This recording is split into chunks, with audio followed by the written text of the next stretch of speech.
السلام علیکم۔ آج کا ہمارا خلاصہ ہے نواب محسن الملک، جس کو ڈاکٹر مولانا عبدالحق صاحب نے تصنیف فرمایا۔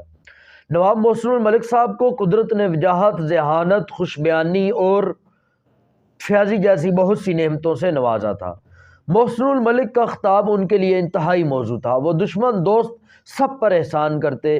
وہ لوگ جو ان کے سیاسی مخالف تھے، اگر کسی مصلحت کی بنا پر ان کو رستے سے ہٹانا پڑ جاتا تو یہ کام اتنا عمدہ طریقے اور سلیقے اور خوش اسلوبی سے سر انجام دیتے کہ جو ان کے مخالفین تھے وہ بھی ان کو دعائیں دیتے۔ ان کے جو اصل جوہر تھے، جو اصل خوبیاں تھیں، وہ حیدرآباد پر ظاہر ہوئیں۔ ایسے مدبر اور ذہین آدمی تھے، بڑے سے بڑے معاملات کو باتوں ہی باتوں میں سلجھا دیتے۔ اگر ترکی یا اس جیسے کسی اور ملک کے وزیر خارجہ ہوتے تو انتہائی نام پیدا کرتے، انتہائی شہرت حاصل کرتے۔ حیدرآباد اور اس کے رہنے والوں پر ان کے بہت سے احسانات ہیں۔ حیدرآباد کا پہلا بجٹ انہوں نے منظور کیا، بندوبست کا محکمہ قائم کیا، مال گزاری میں بہت سی اصلاحات کی۔ حیدرآباد میں جو مقبولیت نواب محسن الملک صاحب کو حاصل ہوئی وہ کسی اور کے حصے میں نہیں آئی۔ ہم لوگوں کا یا ہمارے ملک کے لوگوں کا یہ وتیرہ ہے، یہ عادت ہے، جب کوئی آدمی صاحب اقتدار ہوتا ہے، عہدے پر ہوتا ہے، تو لوگ اس کے ارد گرد اکٹھے ہو جاتے ہیں، جھوٹی سچی اس کی تعریفیں کرتے ہیں۔ لیکن سچ اور جھوٹ کا اس وقت پتہ چلتا ہے جب وہ اپنے عہدے سے محروم ہوتا ہے، اپنے عہدے سے اترتا ہے۔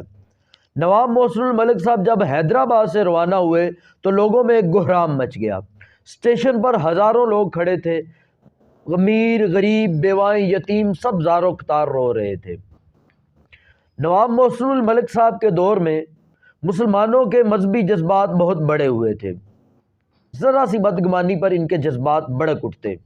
وہ لوگ جن کو مسلمان نیچری، بد عقیدہ، بد مذہب کہتے تھے، ان کا اوڑھنا بچھونا بھی مذہبی تھا۔ شاعر، ادیب، مصنفین اپنی بات کہیں سے بھی شروع کرتے لیکن اس کا اختتام مذہب پر ہی کرتے تھے۔ نواب محسن الملک صاحب کو بھی مذہب سے خصوصی لگاؤ تھا۔ انہوں نے بھی ایک کتاب لکھی جو خالصتاً مذہبی تھی۔ اردو کے بڑے ادیب تو نہ تھے لیکن ان کی تحریروں میں اردو رنگ نظر آتا ہے۔ انگریزی زبان کو نہیں جانتے تھے لیکن دوسروں سے سنتے یا اس کا ترجمہ کروا کر خود پڑھتے تھے۔ خدا نے ان کو تقریر کا ملکہ دیا ہوا تھا۔ ان کی زبان انتہائی دلکش اور دل عزیز تھی۔ اپنی خوش بیانی کی وجہ سے بڑے سے دشمن کو زیر کر لیتے تھے۔ بدر الدین طیب جی جو علی گڑھ کے سخت مخالف تھے، نواب محسن الملک صاحب ان سے ملے، اتنی پردرد اور پراثر تقریر کی کہ وہ رونے لگ گئے اور انہوں نے علی گڑھ کی مخالفت ترک کر دی اور علی گڑھ کے لیے ایک خطیر اور بڑی رقم عطیے کے طور پر دی۔ بڑے جلسوں میں جب معاملات بگڑ جاتے تو ان کی خوش بیانی، فصاحت، بلاغت جادو کا کام دیتی۔ لوگوں کو پہچاننے اور ان سے کام لینے کا فن جانتے تھے۔ لوگ ان کا کام خوشی سے کر دیتے تھے۔ جب اردو کی مخالفت شروع ہوئی تو انہوں نے اس کا مقابلہ ڈٹ کر کیا اور اس کے لیے ایک انجمن بنائی۔ لکھنؤ میں اس کا اجلاس ہوا تو اس اجلاس میں انہوں نے ایسی پرجوش تقریر کی کہ لوگوں کے جذبات بڑک اٹھے اور لوگوں میں جوش و خروش پیدا ہو گیا۔ انہوں نے سر سید احمد خان کے کام کو آگے چلایا۔ ان کی قومی ملی خدمات ہی ان کی یادگار ہیں۔ یقیناً یہ خلاصہ آپ کو سمجھ میں آ گیا ہوگا لیکن جلدی سے اس کو ایک بار ریپیٹ کر دیتے ہیں۔ نواب محسن الملک صاحب کو قدرت نے وجاہت، ذہانت، خوش بیانی اور فیاضی جیسی نعمتوں سے نوازا تھا۔ محسن الملک کا لقب جو تھا ان کے لیے انتہائی موزوں تھا۔ یہ دشمن دوست سب کے ساتھ انتہائی احسان کرنے والے، بھلا کرنے والے تھے۔ اگر سیاسی مصلحت کی بنا پر کسی مخالف کو رستے سے ہٹانا ہوتا، یہ کام بھی انتہائی خوش اسلوبی اور اچھے طریقے سے کرتے۔ مخالف بھی زندگی بھر ان کو دعائیں دیتے رہتے۔ ان کی اصل جو خوبیاں اور جوہر تھی وہ حیدرآباد پر ظاہر ہوئی۔ حیدرآباد پر انہوں نے بہت سے احسانات کیے۔ ایسے مدبر اور ذہین آدمی تھے، بڑے سے بڑے معاملات کو باتوں باتوں میں سلجھا دیتے۔ اگر ترکی یا کسی اور ملک کے وزیر خارجہ ہوتے تو بہت نام پیدا کرتے۔ حیدرآباد اور اس کے رہنے والوں پر ان کے بہت سے احسانات ہیں۔ انہوں نے وہاں کا پہلا بجٹ انہوں نے منظور کیا اور مال بندوبست کا محکمہ قائم کیا، مال گزاری میں بہت سی اصلاحات کی۔ ہم لوگوں کا یہ وتیرہ ہے، یہ عادت ہے، جب کوئی آدمی اقتدار میں ہوتا ہے لوگ اس کے ارد گرد اکٹھے ہو جاتے ہیں، اس کی جھوٹی سچی تعریفیں کرتے ہیں۔ تو اصل پتہ اس وقت چلتا ہے سچ اور جھوٹ کا جب وہ آدمی اقتدار سے محروم ہوتا ہے۔ نواب محسن الملک صاحب جب حیدرآباد سے روانہ ہوئے تو لوگوں میں ایک گہرام مچ گیا۔ ہزاروں افراد اسٹیشن پر اکٹھے تھے، غریب، امیر، بیوائیں اور یتیم سب رو رہے تھے۔ محسن الملک صاحب کے دور میں مسلمانوں کے مذہبی جذبات بہت بڑے ہوئے تھے، تو وہ لوگ جن کو مسلمان نیچری کہتے تھے یا بد مذہب کہتے تھے، ان لوگوں کا بھی اوڑھنا بچھونا مذہبی تھا۔ ذرا سی بدگمانی پر مسلمانوں کے جذبات بڑک اٹھتے تھے۔ مصنفین اور ادیب اپنی بات کہیں سے بھی شروع کرتے لیکن اس کا اختتام مذہب پر ہی کرتے تھے۔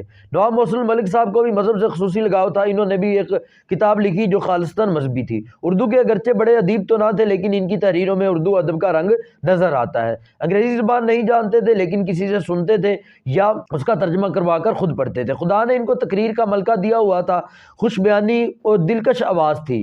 اپنی خوش بیانی کی وجہ سے زبردست دشمن کو بھی اپنے زیر کر لیتے تھے۔ بدر الدین طیب جی جو علی گڑھ کے سخت مخالف تھے، تو ایک مرتبہ یہ ان سے ملے اور ایسی زبردست اور پر اثر تقریر کی کہ وہ رونے لگ گئے اور انہوں نے مخالفت ترک کر دی اور ایک گراں قدر اختی رقم علی گڑھ کے لیے عطیہ کر دی۔ بڑے بڑے جلسوں میں جب معاملات بگڑ جاتے، یہ اپنی خوش بیانی کی وجہ سے، اپنی فصاحت کی وجہ سے جو ان کی تقریر ہوتی تھی وہ جادو کا کام کرتی تھی۔ یہ لوگوں کو پہچاننے اور ان سے کام لینے کا ملکہ اور اس کا فن جانتے تھے۔ لوگ ان کا کام خوشی سے کر دیتے تھے۔ جب اردو کی مخالفت شروع ہوئی تو انہوں نے اس مخالفت کا زبردست مقابلہ کیا اور اس کے لیے ایک انجمن بنائی۔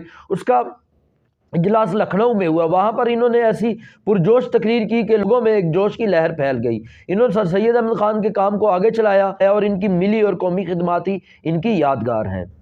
جلدی سے اس کے پوائنٹ ذکر کر دیتے ہیں۔ سب سے پہلے آپ ان کا وجاہت وغیرہ کا ذکر کریں گے اور ان کے لقب کا ذکر کریں گے اور ان کا دوستوں، دشمنوں، سیاسی مخالفین کے ساتھ ان کے سلوک کا ذکر کریں گے اور حیدرآباد پر ان کے احسانات، اگر یہ ترکی کے وزیر خارجہ یا کسی اور ملک کے ہوتے تو کیا ہوتا، جب یہ روانہ ہوئے اس کا ذکر کریں گے، حیدرآباد سے روانہ ہوئے اس کا ذکر کریں گے، ان کے دور میں مذہب کے جذبات تھے اس کا ذکر کریں گے اور یہ بتائیں گے ان کو انگریزی نہیں آتی تھی ان کا ذکر کریں گے، اور بدر الدین طیب جی ان کو قائل کرنا ہے ان کی تقریر کا ملکہ اس کا ذکر کریں گے۔ بڑے بڑے جلسوں کو اپنی تقریر سے سحر میں مبتلا کر لینا، لوگوں سے کام لینا اور اردو تنازع اس کا ذکر کریں گے اور سر سید احمد خان کے کام کو جاری رکھا اور اس کا ذکر کریں گے۔